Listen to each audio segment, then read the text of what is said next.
Hello everyone and welcome to our topic of acceleration. Here's where we're going to talk about how motion changes, primarily how speed changes for an object. So give you a moment here and let you kind of read the slide. When an object is changing its velocity, we say that it's acceleration.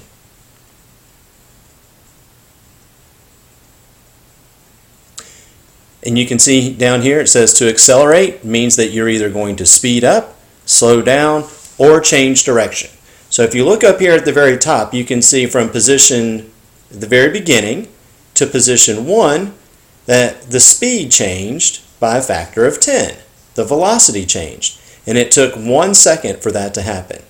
So we would say that this car is accelerating at a rate of 10 kilometers per hour per second.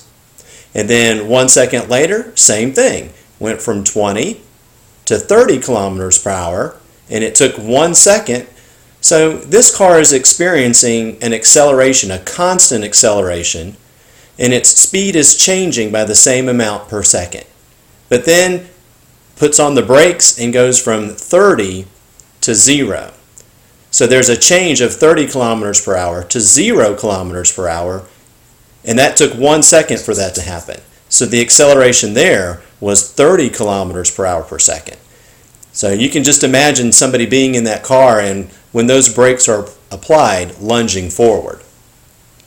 So you can probably think of lots of examples where something is either speeding up or slowing down. But can you think of an example where something is staying the same speed and is still accelerating? Because down here below you can see you can accelerate if you just change your direction.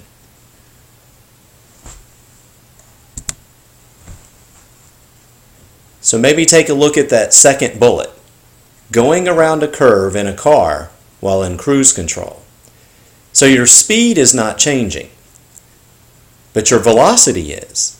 Your velocity is changing because your direction is continually changing as you go around the curve. So even though your speed stays the same, your velocity changes because your direction is changing. Therefore, you're accelerating. May not seem like it.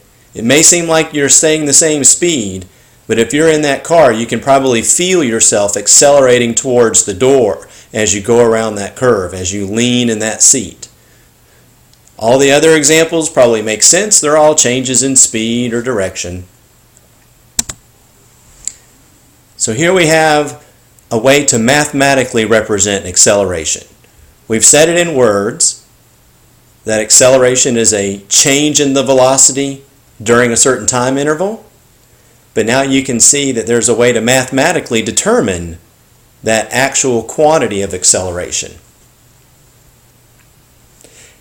And whatever you do, don't let this little triangle down here fool you. It's not a number.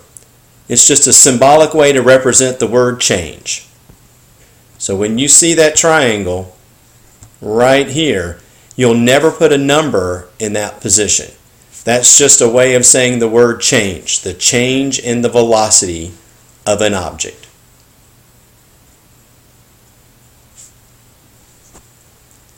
And so to find the acceleration of an object, typically we take the final velocity and subtract from it the initial velocity. And then we divide it by the time it took for those changes in velocity to occur. So if an object is staying the same velocity the whole time, its acceleration will be 0 because the difference in those two would be 0.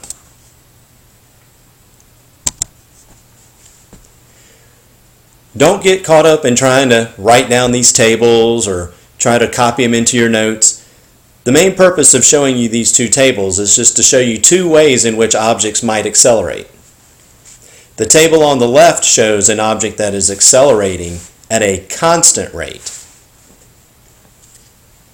If you look over here at this table, the one on the left, you'll see that the velocity is changing by the same amount from 0 to 4, 4 to 8, 8 to 12 per second. So this object is experiencing an acceleration of 4 meters per second. And so typically we'll say that the unit for acceleration is 1 unit of distance and 2 units of time. So meters per second or meters per second squared. On this table, the object is also accelerating, but not uniformly. So here you can see the acceleration was 1 meters per second, but right here was 3 meters per second because 4 minus 1 is 3. And then right here it was again 1 meter per second.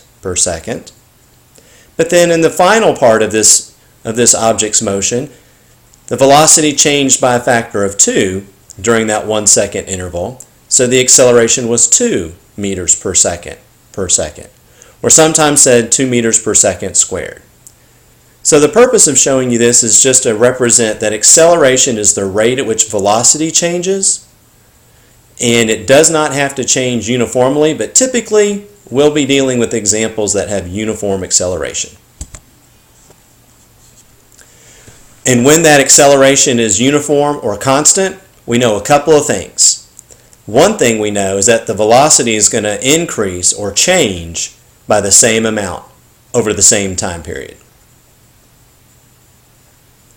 The second thing we know is that the distance that the object is going to cover. So here we are, we can figure out exactly how fast this object was going. So we can look at the velocity at different points. So let's go to the pen mode. Okay, so we can see the velocity at the first position. If we went a total of 2 meters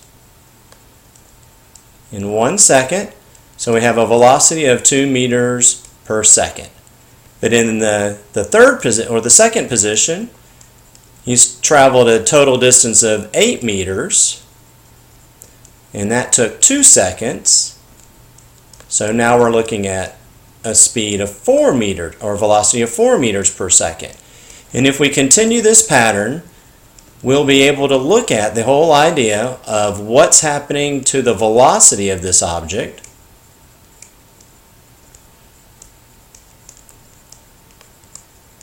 And you hopefully will see the pattern of how this object is gradually increasing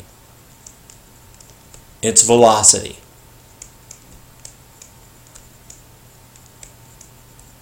Well, a change in the velocity, so 4 minus 2, that took 1 second for it to do that. So the acceleration is 2 meters per second squared. If we look at the next section, we see the same thing. The velocity changed by a factor of 2 in 1 second. So the acceleration 2 meters per second, or 2 meters per second squared. So this object is experiencing constant acceleration, so it's gradually getting faster, and it's getting faster at the same rate. And because it's getting faster, as we can see here, it's covering greater distances in the same amount of time, 1 second. And it took 1 second to cover 18 meters. And here it took 1 second to cover 14 meters. So it's gradually covering more and more distance per time. And so just a few more terms. Deceleration is the slowing down or negative acceleration.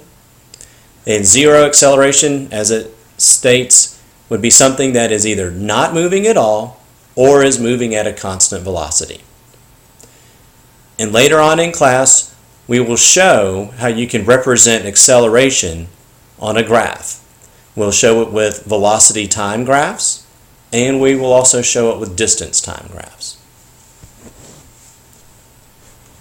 Feel free to come in and get help if needed, if some of this or any of this presentation did not make sense for you.